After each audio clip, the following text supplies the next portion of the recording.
Ito ang dapat pag-usapan natin. Malaking bagay po to, ha. Nako, kailan lang nung Sabado, na-interview namin sa SMNI ito si Libiste. Ito na naman, meron naman bagong pasabog at ikikwento ko sa inyo yung mga off the records na usapan namin. Abangan nyo na. Basta panurin muna natin to, okay? Sinusuportahan ko ang panawagan ng ating mga resource persons na pababain ang buwis sa langis. Ngunit isa't kalahating buwan na tayong nagdidiskusyon dito at kung hindi tayo mag-schedule ng botohan para pababain ang value-added tax sa aking pananaw, nag-aaksaya lang tayo ng oras dito. Kaya ayaw ko nang pahabain pa ang diskusyon. Nais ko pong talakayin na ang ating susunod na aksyon. Kung maaari ko pong tanungin ng ating butihing chairman ng Ways and Means Committee, kailan po natin pwedeng ischedule ang botohan para pababain ang value-added tax? Ito po, natanong ko to kay Kong Libiste. No? Sabi ko, alam nyo, dapat tapos na yan. Actually, hindi na dapat pinag-uusapan kung aalisin ang bat o hindi. Nung pumutok pa lang ang gera, dapat inalis na agad yung bat. Pero nag-antay pa ng emergency powers si Bongbong Marcos. Tapos, nung nag-grant yung emergency powers, wala ding nangyari. Hindi rin inalis yung bat. Kaya ang usapin dito, bakit ano pa ba ang gusto nyo? Kailangan pa ba may batas para tanggalin yung emergency powers? Kalukuhan yun.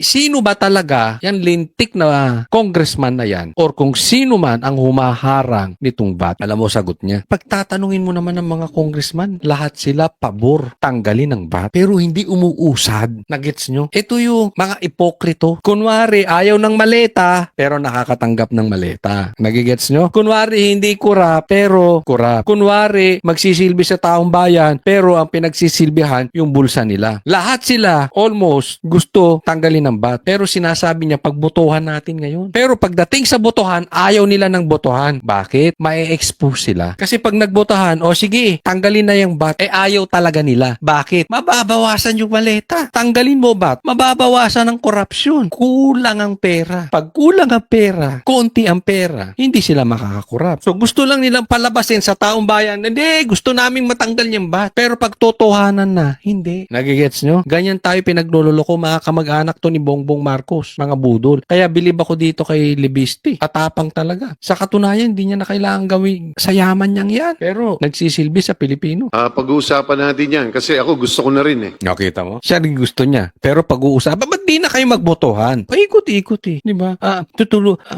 Gusto naming tumulong. Pero pag-usapan natin. Alam mo yung parang yung sinasabi nila yung may bibilin, inquire ng inquire sa presyo. O pagdating dun sa presyo, pagdating sa dulo, tatanungin muna yung asawa. Parang ganun, paikot-ikot. Ayaw nila ng botohan. So pag-uusapan natin sa Committee on Rules and then tatapusin natin yung complete staff work. Tapos Dahil as soon as that sinabi. is done, mapag-uusapan natin kaagad. Opo, nahihiya po ako kasi sa mahigit 5 cabinet members na nandito at sa daming mga undersecretary at presidents ng mga associations. Siguro, hindi naman natin kailangan talakayin pa na kailangan natin pababain ang buwis. Lahat naman sang-ayon dito. Pati dito sa Kongreso, Mr. Chair, nag-survey ako. Wala pa akong nahanap isang kongresista na umamin sa akin na tutol sila sa pagbaba ng VAT.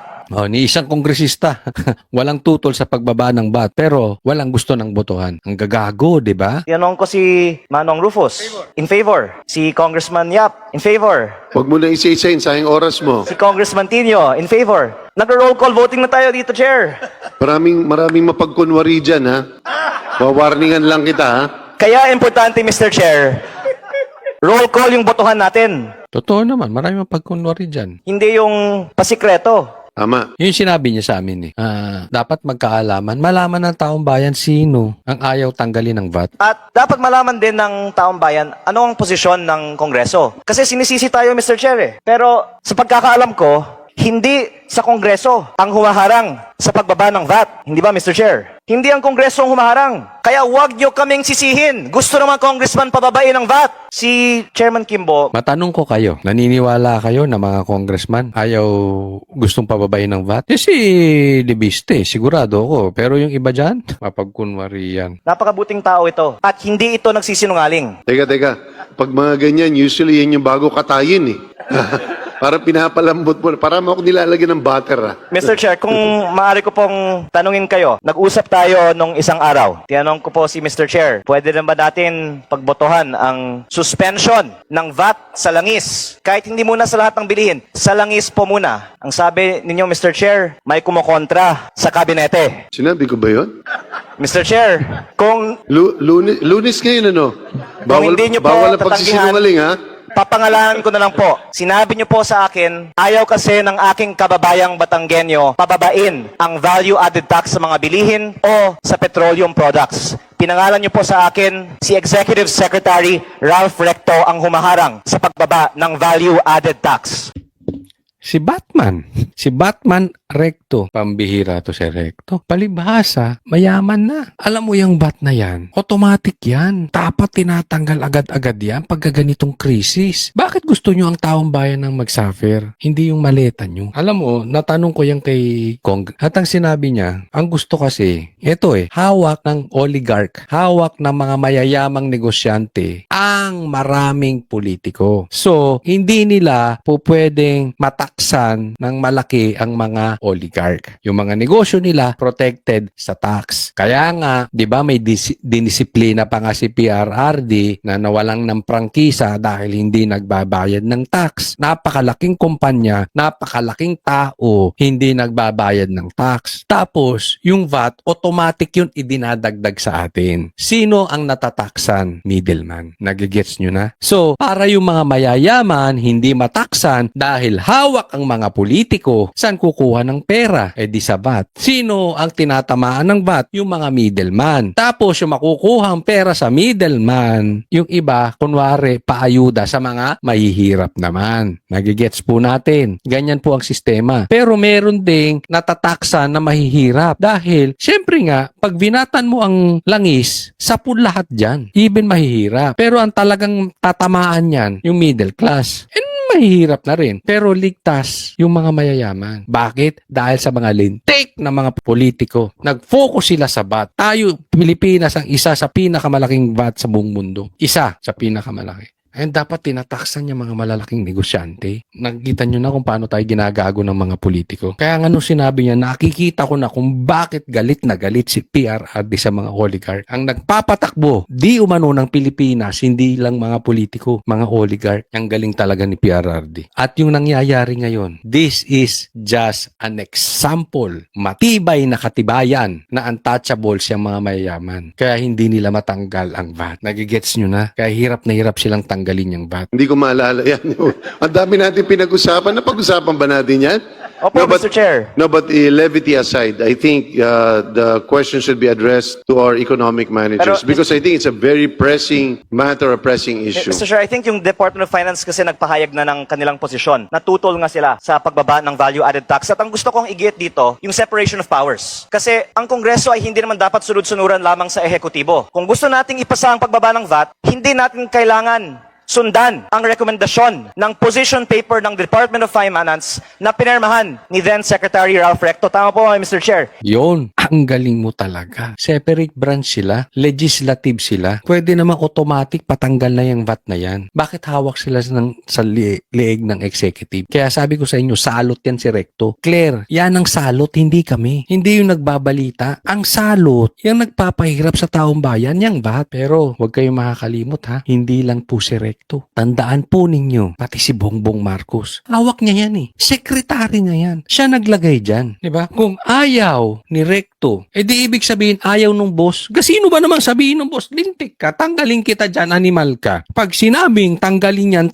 yan. Sino ka ba? Di palitan mo kung ayaw sumunod, sekretary mo Kaya wag nyo kaming paikot-ikutin, Bongbong Marcos. Budol talaga kayo. Ayaw nyo tanggalin yung VAT. Pag gusto, may paraan. Pag ayaw, maraming dahilan. Tapos, kinokontrol nyo yung legislative. Kaya hindi ako naniniwala na kaya nagnanakaw si Romualdez ay walang kinalaman si Bongbong Naku, Nakukontrol mo nga ngayon ang Congress Hindi pagbuto-butuhan niyang bat na yan. Yung pagnanakaw pa ng pinsan mo, wala kang influence, tigil-tigilan nyo kami. Ito pa lang kitang-kita, hawak sa liig ni Bongbong Marcos. Hindi man lahat. Kasi kung ang masusunod si Libiste, dat may butuhan na yan. Ba't wala? Hawak kayo ng executive. Hindi natin kailangan sundan ang DOF. Well, paalala ko lang uli, Kong Lean, nakapangalan ng aking paboritong anak. Ang Secretary ng Finance ngayon ay hindi na si... Opo, pero inamin niyo sa akin, Mr. Chair, dahil siya ay Executive Secretary, nilalalim mo lang ang aking puwagbulgar ng ating confidential na diskusyon. Sinabi niyo sa akin, Mr. Chair, si ES, hindi mo nga sinabi, Recto, si ES, walang ibang ES naman, Mr. Chair, di ba? No, but in all Ay seriousness... ayaw na ibaba ang VAT.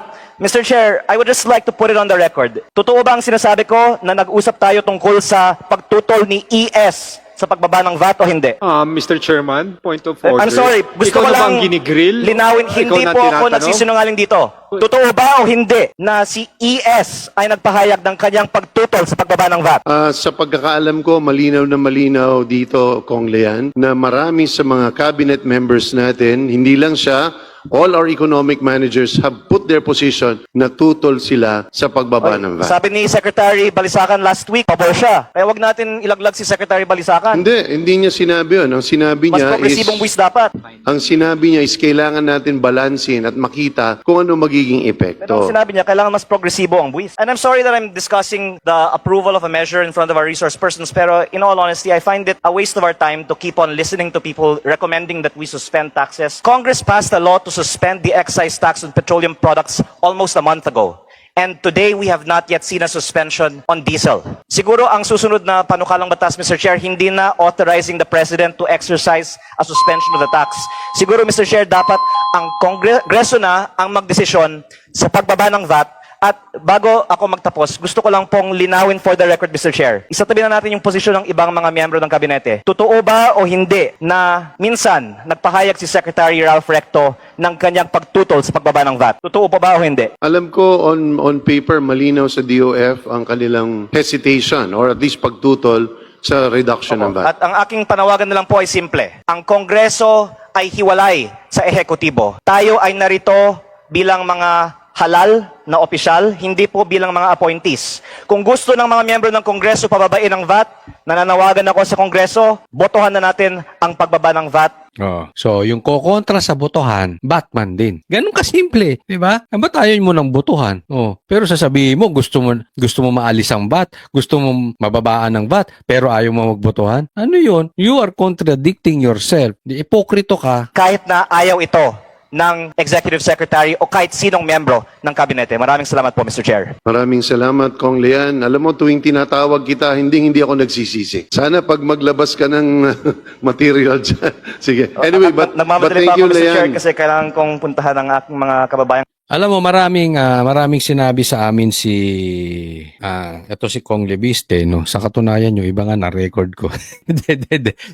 Joke lang. Pero sabi niya, sa tamang panahon, ilalabas niya. Okay? Pero alam mo, kayo dyan sa Congress, identified namin kung sino magnanakaw dyan. Kaya yung mga pa-effect nyo, yung panggigipit nyo kay Sara, tapos kunwari ang lilinis nyo. Napaplastikan kami sa inyo na tumatanggap din kayo ng maleta.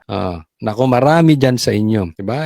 Anong tinanong ko nga more or less lang. Bakit ba hindi umuusad yung investigasyon sa ghost projects? Kalahati ba? 50%? Ilang porsyento ba ng mga congressman ang nakatanggap? Nasa kalahati ba? Alam mo sagot? Lagpas kalahati. Yan yung sinasabi ko. Ang dami nilang pera para tahimik. Tapos na dapat to Matagal nang tapos dapat. Hanggang ngayon walang nakukulong Bakit? Nabusalan ang mga bibig ng ibang kongresista. Maraming kongresista. Ganyan din po sa vlogger. Ang dami naming kalaban ngayon. Bakit? Ang dami kasing pera sa kabila. Mag-iingat po tayo. Hindi lang po sa kabila. Pinapapasok pa, kunwari DDS. Ingat lang po tayo.